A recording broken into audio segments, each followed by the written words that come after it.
Have you ever found yourself worrying about your child, possibly right after the doctor's appointment, because you realize all of these points that your child is not checking? Maybe they weren't crawling by a certain date, or you can understand their friends who is just a month older than them, but you can't understand your own child? If you've ever found yourself worrying about this, well, then this episode's for you.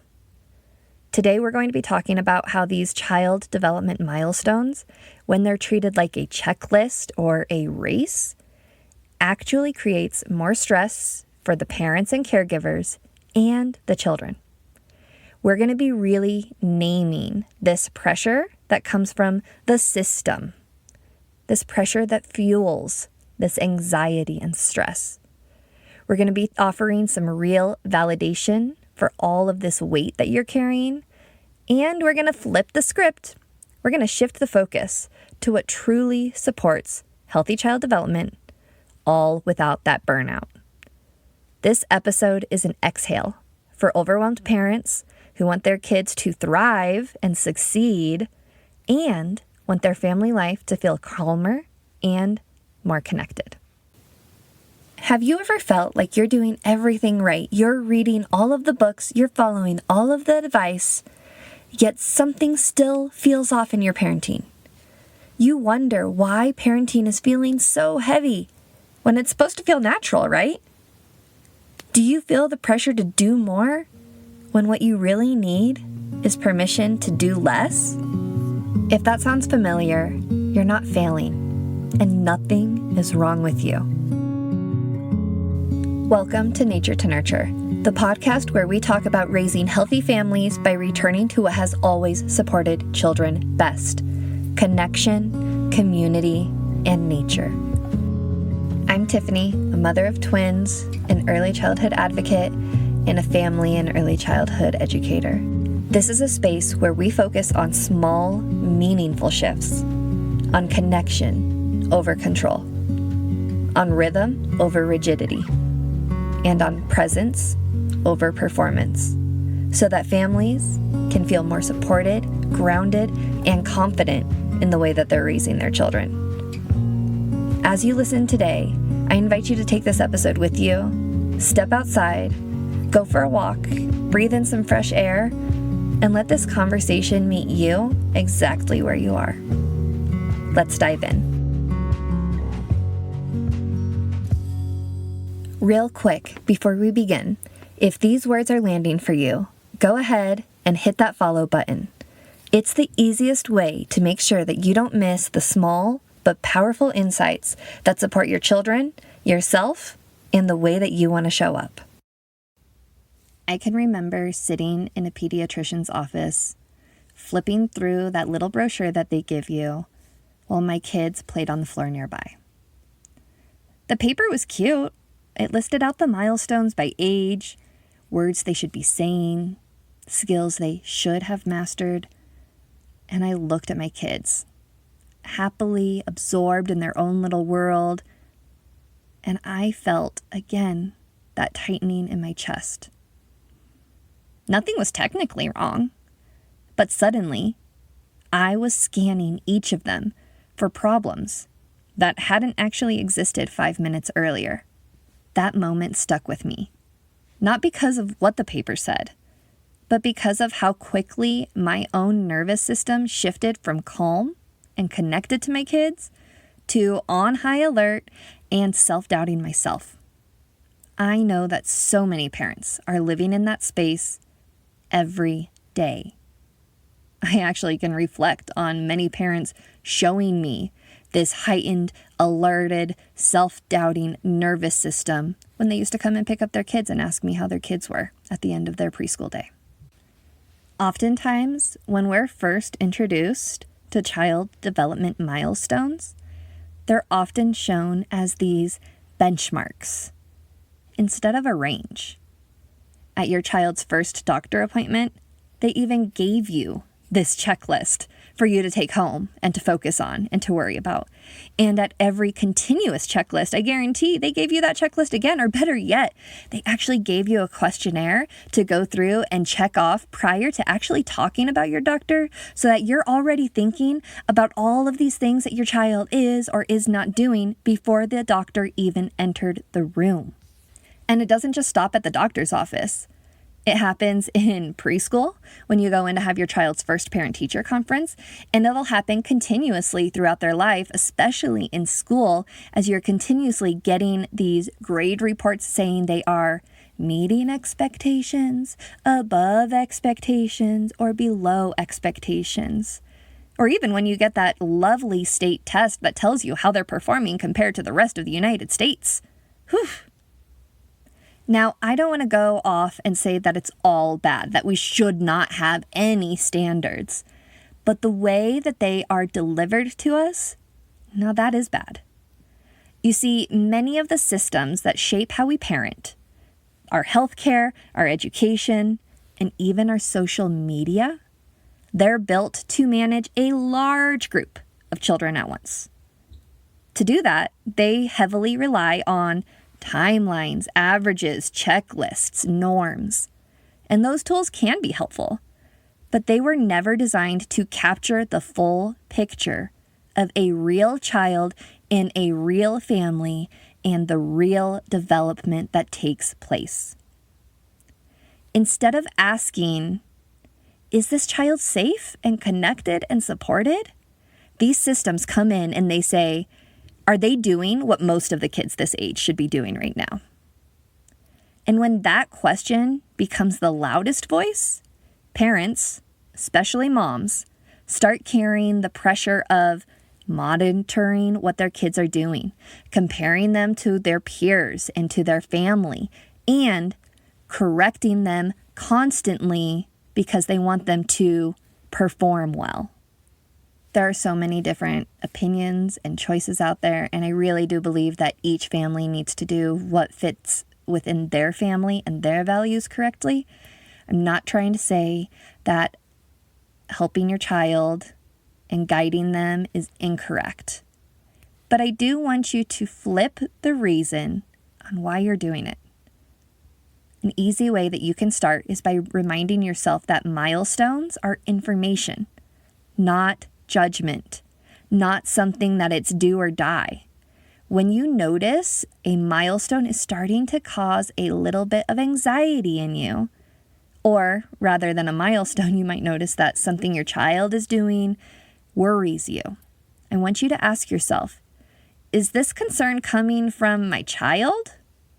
Or is it actually coming from all of this noise around us in our environment, from the system telling me what my child should be doing?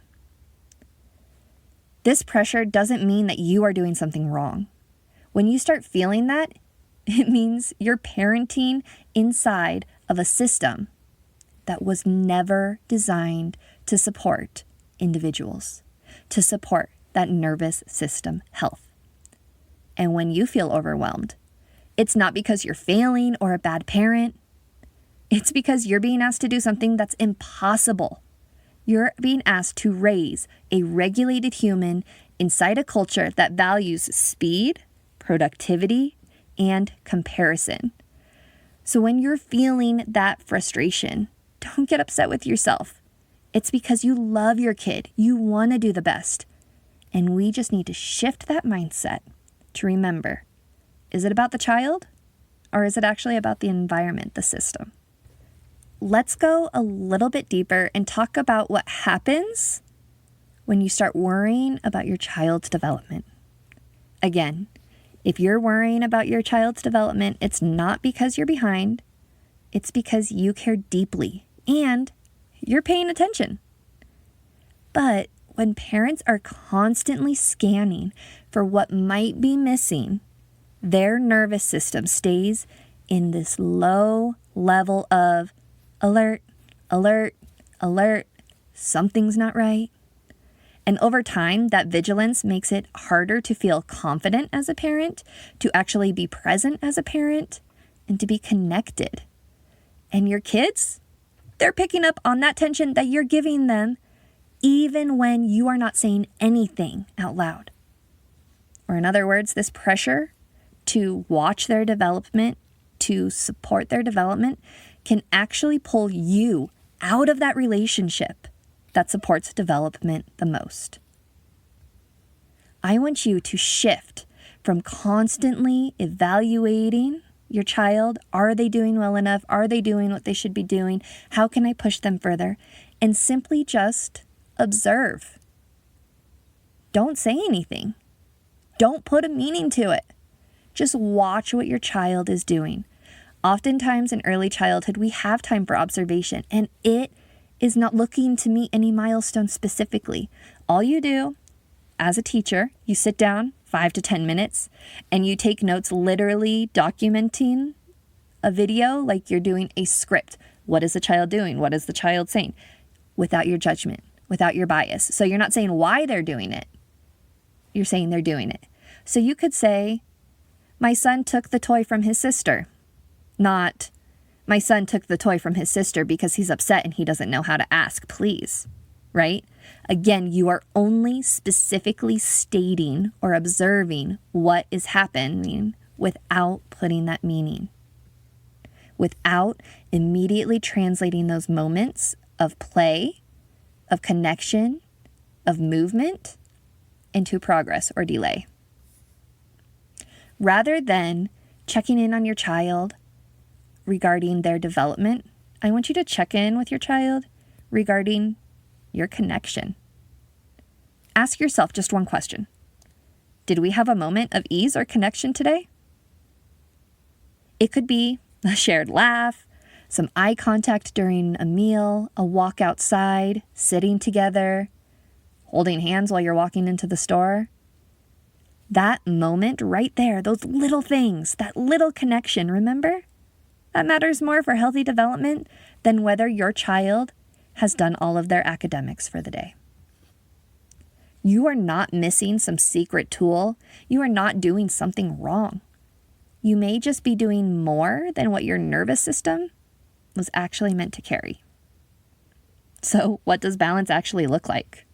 Balanced child development is actually rooted in safety, connection, movement, and play, not in hitting all of those points, not in that early achievement.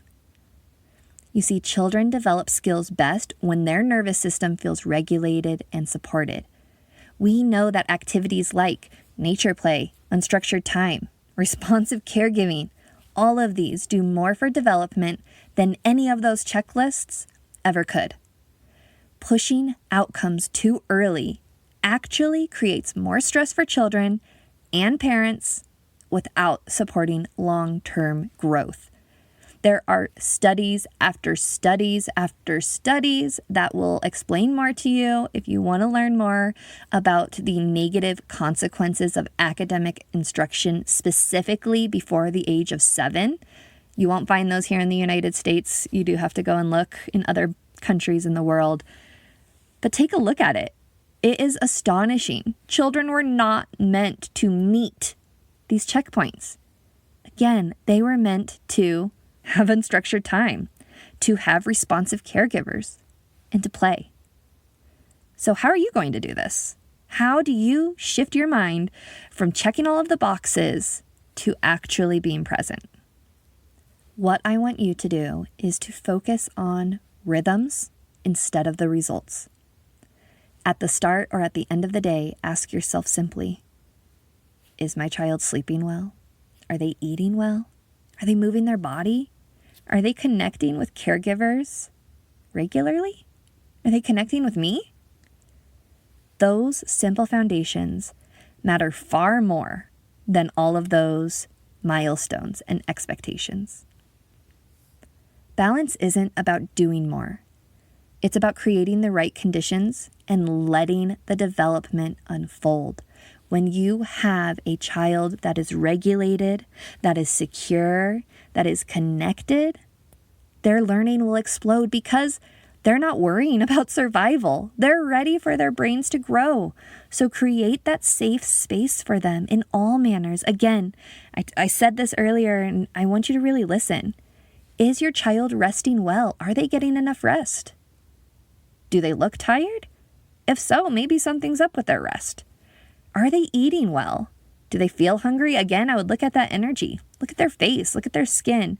If something doesn't look right, you can always go back to this. Are they sleeping? Are they eating? Are they moving around and getting time outside? And are they having connection with caregivers and with other peers? I touch on rhythms quite a bit in previous episodes, so go ahead and head on back, take a look at those if you want to learn more about what is a rhythm, how to create a rhythm, really simple steps to start creating those rhythms within your day as well. I want to stress again that you are not doing anything wrong in raising your child. You, in fact, are the best person to be caretaking for them. You are the one that they need. And there's these simple shifts, specifically with our mindset, that we can do to not only support our connection with our kids, but to support our kids with their development. Much of the stress around this child development milestones, it doesn't come from our kids.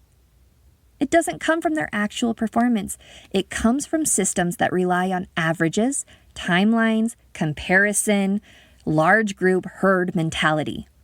And that pressure was never meant to sit on your shoulders alone. If you've been worrying, monitoring your child, second guessing yourself and your caregiving practices, it doesn't mean that you're missing something. Listen, it means that you care so much. But this constant concern and vigilance, like you are out to defeat whatever is going to bring your child down, that's going to pull you out of the present moment. Connection is what supports your child the most. It's what they need. It's what you need. Balanced development is not about chasing these outcomes. It's about creating the conditions for growth.